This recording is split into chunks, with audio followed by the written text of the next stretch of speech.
call me They call me Don't leave me. Good morning, good morning, good morning, good morning.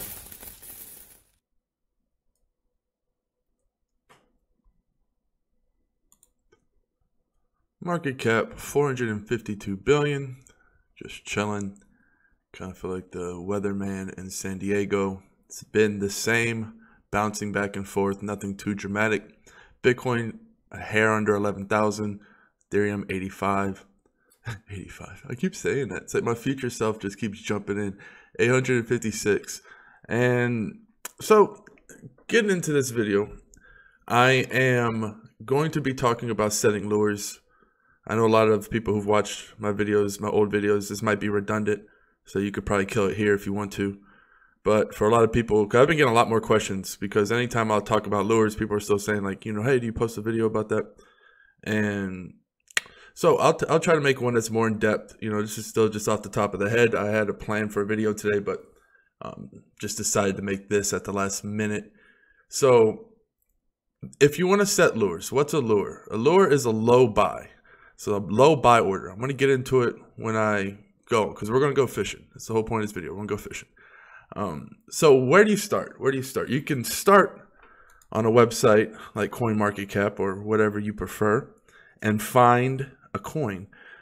Now, there's two ways to go about it. You can look for a coin of yours that you like that has a lot of volume, or you can go for a coin that has a lower volume. Now, either way, I'm looking for the low volume market. So you look for a coin that has low volume, and that's generally going to be the lower market cap coins. So you come around. All right, so these are lower. Now, these are obviously a lot riskier. These are the ones, like, you have to have a coin that's low volume that you believe in. That's the first step.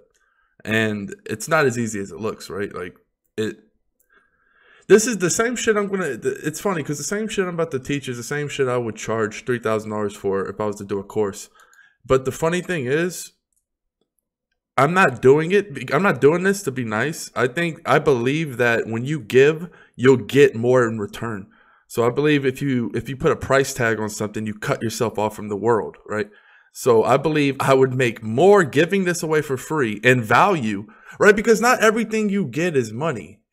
Sometimes you get value that you can capitalize on. I'm a big fan of getting value over just getting paid or, getting something that is handed to me. Like, I'd rather, build opportunities, right? That's what it's about. And when you're plush with opportunities and you work hard and a little bit of luck is like that ignition, boom. So when I'm looking, so I'm not, like I said, I'm not doing this to be nice. This is what I believe that I should be doing. A lot of people want to know, why not teach it?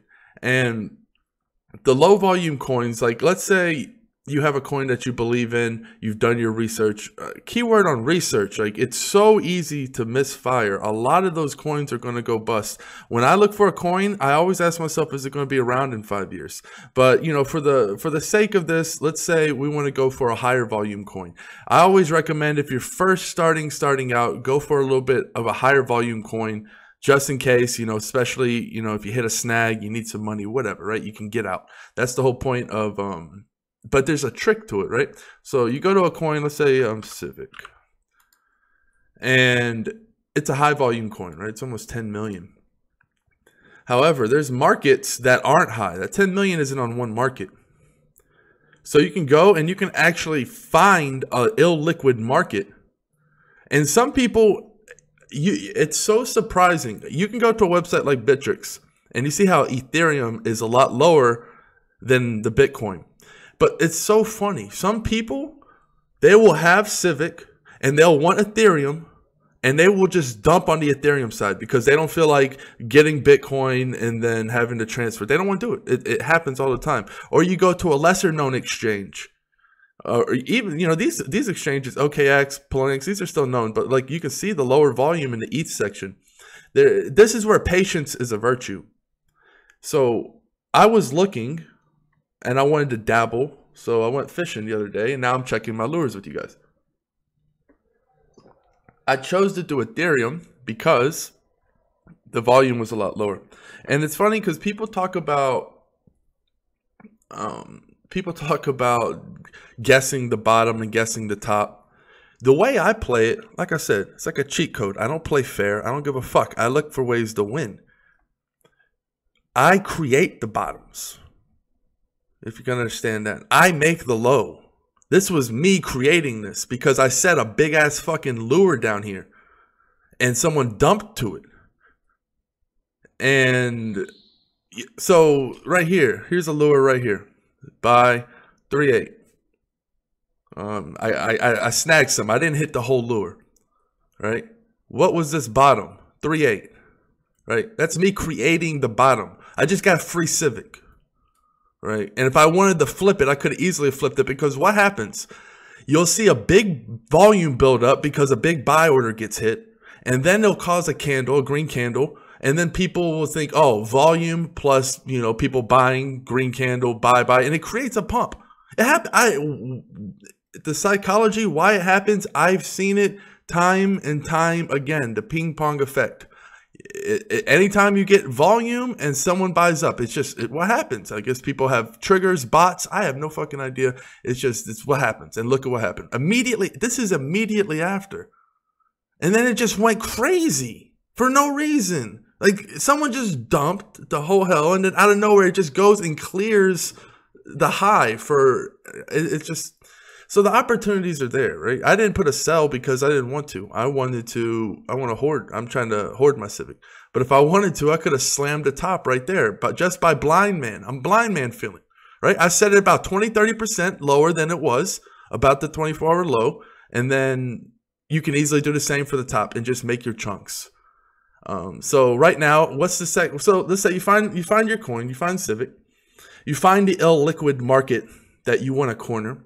And the whole point of this is you need a little bit of something. You need like a little lure. You need a little piece of bait. You can't really do this with couple $100. If you're just doing a couple $100, you gotta be like on Finding Nemo when you're in the turtle thing where you're just fucking following. You just gotta go with the flow. You're not gonna cause any difference. You're not gonna entice anyone. There's one trick you can do if you don't have much, and you can pile on top of a lure. So this is when depth chart reading comes in handy. So you can see that's my lure right here. So I'm going fishing. Let's say I'm prime here, right? I'm prime here. We're looking. You obviously want to look at the whole chart. You want to look at the high and the low, where it came from. You can see, look at that. Just fucking, it was almost 7 not too long ago. You want to look at the 24-hour low. You want to look at the volume spikes. You want to see how low, where the dumps are. You want to look for these candles, these wicks, as they call them, right? The ones where it's just a line. You want to look for those. How often does it happen? Basic attention token, they were everywhere there for a second. You would see these vicious wicks that would just go in and almost seeming like to the pits of hell. As you can see, it's the opposite with Civic. There's always these wicks upward. People just spike buying. It's kind of odd because it's an illiquid market. People want to use Ethereum over Bitcoin, yada yada. I mean, I've seen it time and time again. Convenience is a virtue. People really don't want to have to go through the hassle. If someone wants a big chunk of Ethereum in this case, and when you have a little bit more money, when you have a bigger bankroll, then you can go after the smaller coins and set lures on the illiquid markets on coins with great potential. Maybe something like a hack-in or something on G, something that doesn't have much volume, and you can entice and get basically free coin at that point. But those are always risky, and I always advise having a bigger bankroll before you dabble in the pure illiquid coins. This is going fishing for a liquid coin in an illiquid market. So this is something just like a remix. So as you can see, this was I created one of the worst dumps in a while. I haven't been setting lures lately. If I was on this bitch, you would have seen these fucking pits from hell everywhere, because it always works. They always want out when they want out. And if they see an exit, they go for it. So, okay, I'm setting a lure now. Let's just see I'm setting a lure. Let's look at my old lure. Where are we at? All right, so as you can see, some asshole put his lure right in front of mine, 0.1, right? That's why you got to check these things daily. You can't just forget about the lures, because the price fluctuates, and then you'll get some asshole, right, that's trying to play games. So we're going to play games, right? We're going to come right up. He disappeared.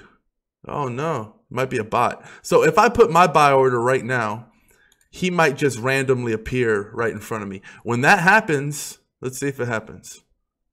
If that happens, what I do is I go on top of the bot, and I just, that's where you admit defeat, because you can't fight a bot. Doesn't look like it is. Oh, it is. So you see, it's a bot. He either that or it's a human who's just looking at the books, right?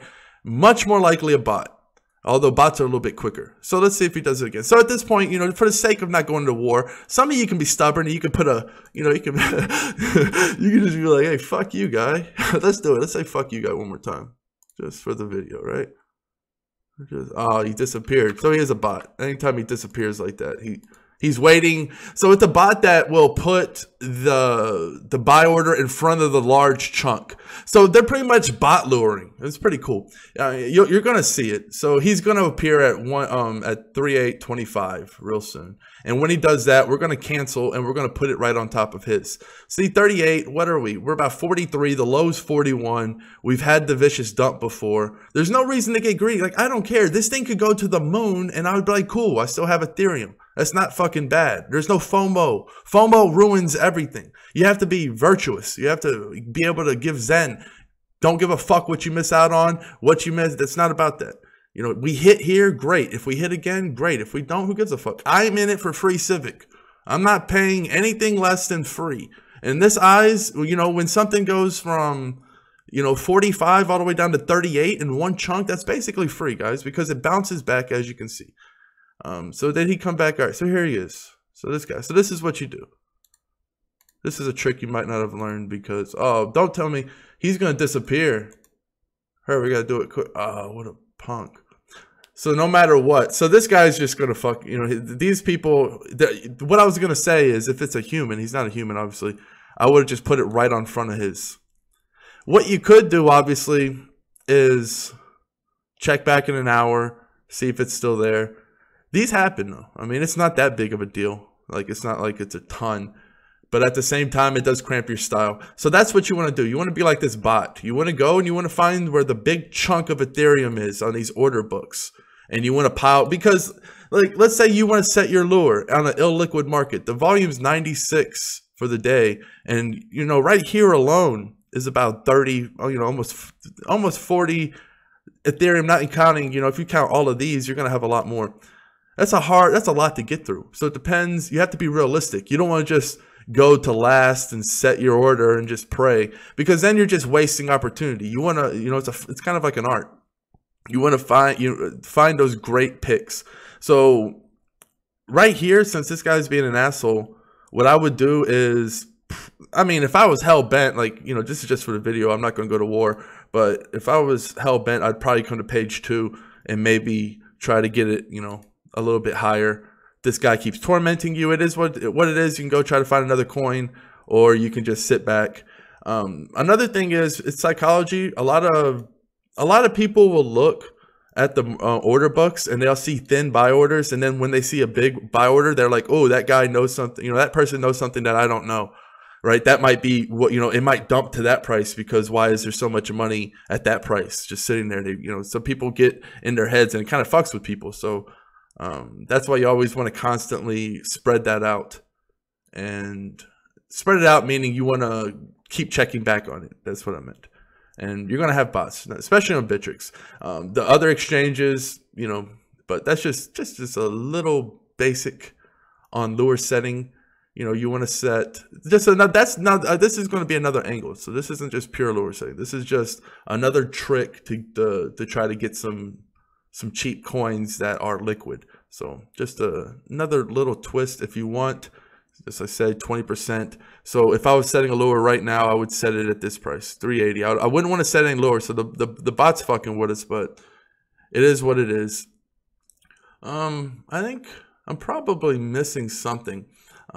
Go over something that I wrote in my notes. So the thing about searching for the coin, if it seems like work to you, then this isn't probably what you want to be doing. You want to have a little bit of passion about it. If you don't enjoy the hunt, then it's going to be hard. But if you enjoy hunting for these coins, finding good deals, like I know people who love going to garage sales. They love it. I hate going to fucking garage sales. But they love it, so it's not work, right? So if I'm doing something I hate every day, it's terrible. I'm not going to perform well. So this type of trading strategy isn't like, there's some traders who are just so gangster they can hop into any fucking market and they're like, let's go, right? That's not what I'm doing. I have a lot of research. It's like a fucking process. It's not just me hopping on a coin and trading. That's not how I do it. I pinpoint. There's research. I find the coins that I like. I make sure that they're, I'm good if they dip hard and I don't sell in time or whatever. Then I'm good on holding because I know they'll bounce back. There's a lot of mentality that goes into it. So, research is most of it. It's kind of like a working out. It's like, research is the rest. The rest is the workout. But everyone knows the rest, the nutrition is the most important. So that when I go after something like a Civic or a BAT, I know them like the back of my hand. You can't know every coin like the back of your hand. So I can easily just go and make moves like this. Just wake up one day and say, hey, I know this coin. I've done the research. And the research is cool because it doesn't go away, right? It's like muscle memory. It doesn't go away. You always have that there for you, especially if these companies last a long time. So Viva Blockchain. I hope that helped. Enjoy your weekend, peeps. I'll kill it here. Cheers. Peace.